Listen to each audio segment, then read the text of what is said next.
I think I just had one of those days, so let's just hope. Well, let's not have those. This is not another one of those days. Perfect. All right. And in unison, we all cough. Yes. Okay. Exactly. It's another edition of Shop Talk. Welcome. Thank you so much for listening. My name is Jay. I'm Jess. All right. And with us today, I'm Becky from Pop City Popcorn. Becky, thank you so much for coming in today. Oh, thanks for having me. And you brought treats. I mean, anybody. This is something. You brought treats. This is how you be the favorite. Oh yes. You bring the food. Yes. You know. I agree. I think so too. Now, the one we just tasted. Yes. You haven't actually. Have you? Anybody else? It's like 12 people in the world have tasted Maybe this so far. 8. Maybe Wow. 8. So our staff and you few people here tried it. My husband tried it last night. It's a bourbon smoked sea salt caramel corn, and we're gonna call it Get Jacked. I love that. Because it's for you guys. Yeah. And it's really good. It's really, really good. Really good. All right, so let's step back because now we kind of start with the ending and work our way backwards. This is kind of fun. This is kind of different, Jess, and this is kind of fun. All right, so how do you get started making popcorn as delicious as it is? If you've never been to Pop City Popcorn, we're going to talk about this. But how do you get started with that?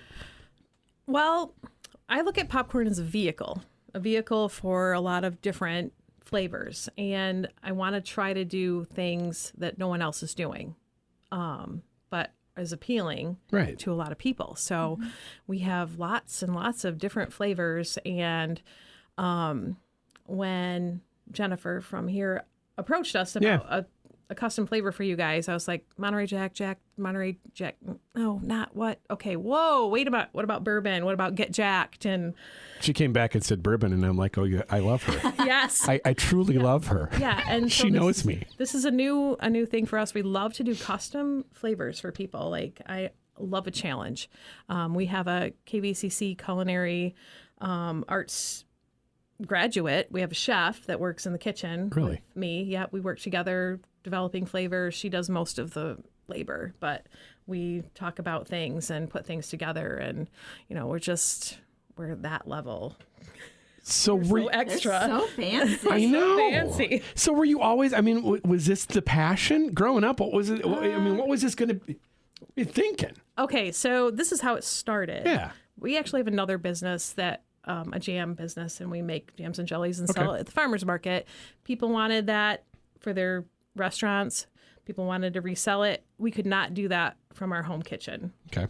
So we needed to get a licensed kitchen. Well, we could spend a whole bunch of money and put one at our house, or we could buy another business that was already a licensed kitchen. And we knew Steve and Teresa, who were the previous owners of Pop City Popcorn, and they were ready to retire from that. And so, talking with them, we bought their business. They worked with us for 3 weeks straight in the shop, helping us, learn everything. And then a year on call. Right. I was like the babysitter. I'm like, how do you do this? So, yeah. It was good. And so that's how we got started in popcorn. It was initially to, grow our jam business, which we have, but Right. Now we're here, and I just love what can we do new? What can we do different? What can we offer to people that, they might not expect at any other popcorn shop?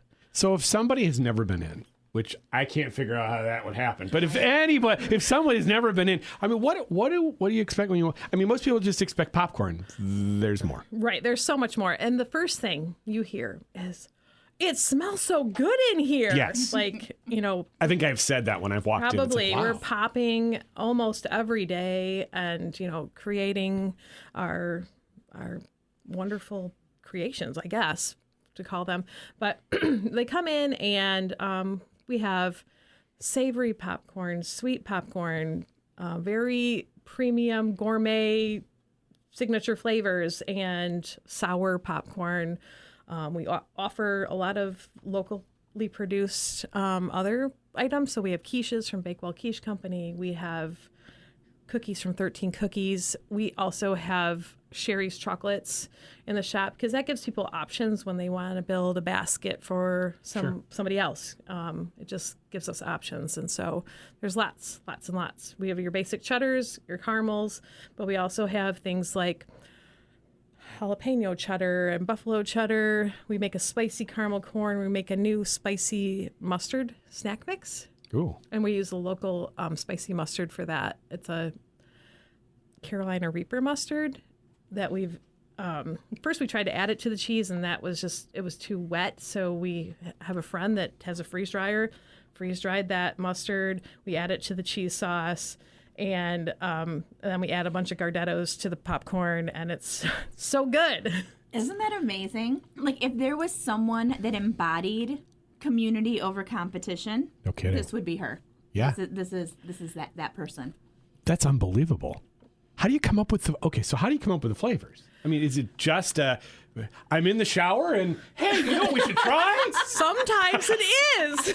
Like, it's just, we have kept every flavor that Steve and Teresa started with because people love that, and we didn't want to change what people already loved. But we've developed new flavors along the line, and one of my favorites is the one where I was like, "What we need to do something with cookie butter. Like, how can we add cookie butter?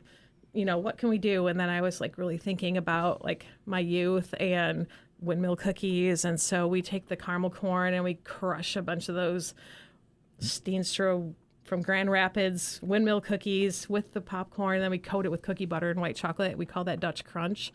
It is so good. I only offer it in November and December, and people ask for it all year long. And you should make it all year long. That's a heavy suggestion. I mean, it just, yes. I would love to make every flavor we make all year long, but I would never, I don't know when we would not be in the kitchen. You know, like Right. it would just be so much. So much. let me ask you that. It's like, so how much popcorn are you popping on it? Do you even know off the top of your head? Is it just batch after batch, continuous, or? It can be continuous. This time of the year is very busy with graduations Sure. and weddings and those kinds of things. So we probably pop about 100 pounds of popcorn a week, 100 unpopped kernels. Sure. And that can vary between there's different mustard. Different mustards? There's different popcorn seeds. Sure. And so one of the ones we use is a butterfly seed, and that's what all of our movie theater popcorn is popped on. And then the other is the mushroom seed, and that's where you have those big, nice balls of popcorn that take the coating very well. Sure. So, yeah, it's about 100 pounds of popcorn a week. A Wow. lot of popcorn. I was going to say. So we used to pop the popcorn for Westerns football games, and that was about 400 pounds of popcorn for a game, for one game. Oh, wow. Yeah. Yeah, that's a lot. That's That really was a lot. continual popping. Yes. Wow. All right. So then you look at this and you say, I want to pop popcorn. So then the business continues to grow. Where do you see it growing? I mean, what do you how do you wake up in the morning and go, okay, how do I top myself today? Sometimes. Yeah. Like, Yeah. what can we do? And, you know, what I really would love to do is just grow the online sales the most. Okay. You know, like we do we ship and sell all over the country. I've shipped and sold to the Netherlands. So I have stuff, you know, that goes all over the place, but I'd really love to grow that portion. And I also just would love to see the pedestrian traffic on the mall just pick back Skyrocket. up. Yeah, we really miss the businesses, not the businesses, but the offices, the office staff. You know, the downtown area is full of amazing residents, and you know, we've gotten to know so many of them. We know their dogs' names. We know when, you know, they suffered a loss. We know when they're celebrating something exciting. And, you know, it's just a whole neighborhood. But, you know, we are missing those office workers. Oh, Yeah, again, Another- everything changed during COVID. Everything. I was just going to say, it says, so then COVID happened. Yeah. And then there was COVID, and this is how we pivoted. Yeah. Pivot. How did Pivot. so how did that work? I mean, it's like all of a sudden. It's almost embarrassing for me to say that was our best year ever. Was it really? Yes, because we were essential. because we were making food. Sure. I had to write myself a little note to keep in my vehicle because remember you had to have a note in order to be driving around. Yeah. So I had a note that I wrote for myself that, I was an essential worker, and I went to the shop and I was like, well, let's just see what happens. And we just kept getting so many orders for, like they had the frontline workers they were treating regularly with different things, goodies. But, bags of popcorn, goodies. And so and businesses that were like, office staff, like we're going to have our staff meeting over Zoom, and I want to send all of my staff a bag of popcorn to have while we do this. And so like it was insane, like 5,000 bag orders. Wow. For businesses. Yeah. Well, and I said certain businesses were just ready and primed for something like that. I mean, they really were. I wasn't ready, but well, again, but still killed it. But the infrastructure was there. It's like, okay, it made it. Right. When you said it, it makes sense because it's like, okay, you can ship, you can do all our stuff, you can order online. It's easy. For the most part, for anybody who'd want it. So it's like, okay, that kind of does make sense. Yeah. So while a lot of my friends were suffering, it was hard for me to be like, we're having the best year ever. But so much so that we had to expand our kitchen. Like we had to do some remodeling in our shop because we just didn't have room anymore to keep up. And so, yeah, it was good. Now, you touched on this about the different things you offer. So when you walk in, obviously there's popcorn. Right. And you've got your other community people that you've brought into the shop. But you offer so many other things. Can you tell people like what the other things you do? We will make gift baskets for people. We have an assortment of baskets that people can choose from to make a basket for a birthday or a retirement or whatever they want. I will also like, hey, you bought some things down the street. You want to put that in the basket? We'll put your stuff in the basket. You bought it across town, bring it in. We'll put it in the basket. We'll box it. We'll ship it for you. Like, because that's just a service that I think people can appreciate. Now they don't have to like figure out, I have to take this home and find the right box. Then I have to take it to the post office. Like I'm going to take care of that for you right in the shop. Now, see, some people like that. I am not control freakish that way. And it's like, look, if you can do that for me, that's fantastic. Exactly. Yes. Absolutely. So let me ask you the other question that I'm thinking about. It's you could have opened this as an online store. You could have opened this anywhere you wanted to, but in the end, you chose a business downtown. Yes, I love downtown. I grew up going to downtown regularly for when I was a child.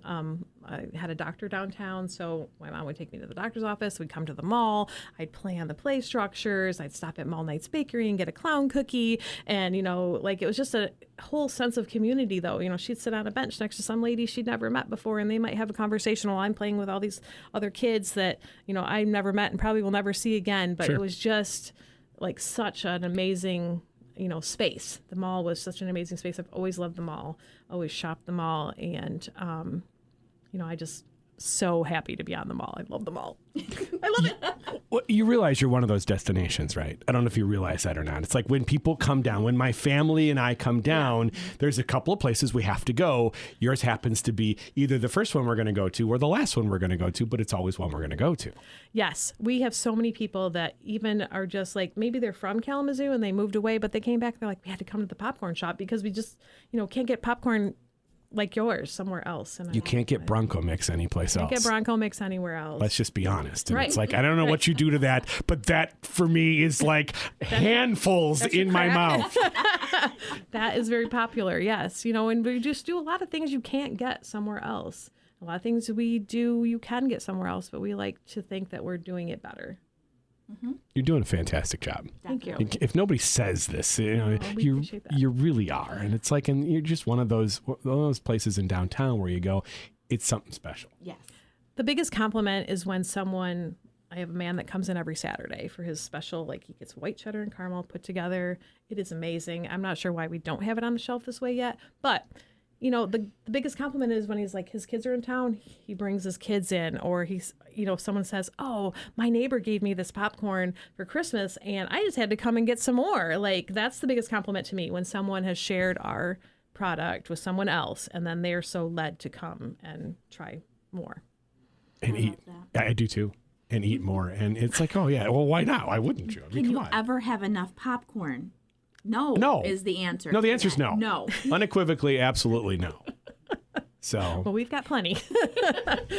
we'll just keep popping because again, Yes. You just keep popping. just keep popping. Yeah. you just keep popping.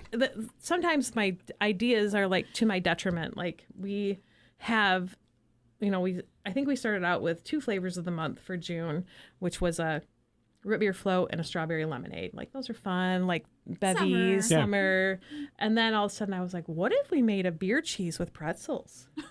Let's add that. What if we did that? That'd be great. Yes. What if we did that and we brought it in and it's like a Father's Day thing? And then, what if we made this Get Jacked popcorn and it's June and we also add this to our June lineup? Like this is, now we've added another bevy flavor. I forgot peach Bellini. So I started we made a peach. Yes. And I was like, peach, that's good. It's good. Like, what can we do? What can we do to make it better? Like, let's make a peach Bellini popcorn. It's so good. I brought some for y'all to try. Oh, okay, great. Yep. quickest way for me to love you. It's like, okay, bring me food. Absolutely. Of course. Is there a flavor that you've done that hasn't worked? Is there that big one where you go, all right, that was a mistake. Shouldn't do that again. I wouldn't call it a mistake. Sometimes you have to just get the right people in front of it. But last year we did something that I thought was amazing. It was called Hunka Hunka Banana Love. I think we had some. Okay, of that. and so it was a I kinda liked it. Yes. banana popcorn coated in chocolate and peanut butter, a tribute to Elvis kind of thing. And the monkey looked like Elvis. Oh yeah, we had a cute monkey in the bag that looked like Elvis. Yes. So, I don't know if it was just maybe wrong timing of the year or you just have to get it in front of the right people. I loved it. I wouldn't call it a failure. I don't know that. Bring it back in February, which is his birthday. Right. That would probably be a good one. Except for I'm already making a lot of stuff in February. Or that's something that you have the mini bags out for in the zoo events. Yes, because it's a monkey. It is. There we go. It was okay, so I had it. It was delicious. Thank you. It truly was delicious. No, not a mistake at all. Okay. If that's the one you think of, it's like, oh my goodness, you're doing great. Yeah. What's really awesome is when I try something and nailed it the first time. Yeah. So that one that for me was the first time we made the dark chocolate covered cherry. So that was a flavor that was not being made before. So this is my creation. Sweet. And I was like, okay, let's make a cherry flavored caramel corn and coat it in dark chocolate. I don't even like chocolate covered cherries, and this is amazing. This popcorn is so good. And it turned out the first time. And there's something else I'm working on that I think we're on the 4th time trying to get it, and I'm not there yet, and I'm not telling you what it is because I want to be the first one to get it done. All right. I love it. I love it. But that's a testament to your craft. Absolutely. Right there. More savory or more sweet for most people? It's a toss-up. Is it 50-50? Yeah, and some people are embarrassed. Like, I just really like the plain. I'm like, listen, Great. that is classic. Yes. You're classic. Why not? Right. Movie theater? Yeah. Delicious. No doubt. Salty, buttery. Yes. Absolutely. It's all the notes. Becky, thank you so much. You're welcome. You bet. Thank you. All right, so we've got a big weekend coming. Oh my gosh. And in fact, it's like stacked. Big weekend, big weekend, big weekend, big weekend. All of the things. Yeah. So today, when this airs, June 7th and 8th, we have Art on the Mall, Art in the Park. Yep. We have Pride Check. Festival at Arcadia. Yep. Doodah Parade is the 8th in the morning downtown. And then Concert in the Park kicks off on the 9th. Traditionally the biggest weekend in the summer in Kalamazoo. Yes, let's try to do all of it in 2 days. Oh, yeah. Let's go. Yeah. Right? Let's just smush it right there, There we go. and see how it works. Yeah. Well, I'll tell you what, we've got parking. So, come on down, right? Exactly. Now, mark your calendars because the 15th is our 2nd annual Kids in the Zoo. Oh, fun. Super excited about that. Yep. Celebration of all of our kids in Kalamazoo County, West Michigan. Come on down. Doesn't matter how old you are. Just come down with the family. That's going to be great. We have kicked off our Beats on Baits and Workout Wednesday, Zoo After Hours. There's always something to do. Amazing. And then we're rounding off June with Caribbean Fest is back. Right. June 28th and 29th at Arcadia. And it's back after a 6-year hiatus. That's amazing. It's so great to see festivals back. in downtown Kalamazoo again? Because it's Something every month. I know. If anybody wants any of the information, is there a good place to go if they, Yes, Downtown Kalamazoo Shops. You can find us on Instagram, Facebook, our website, and we've got all of the information right there. Awesome. Thank you so much. Becky, fantastic. Thank you for the treats. Let's bust out the snacks. I think Let's bust get out the some snacks. snacks. Absolutely. Jess, thank you. This is Shop Talk.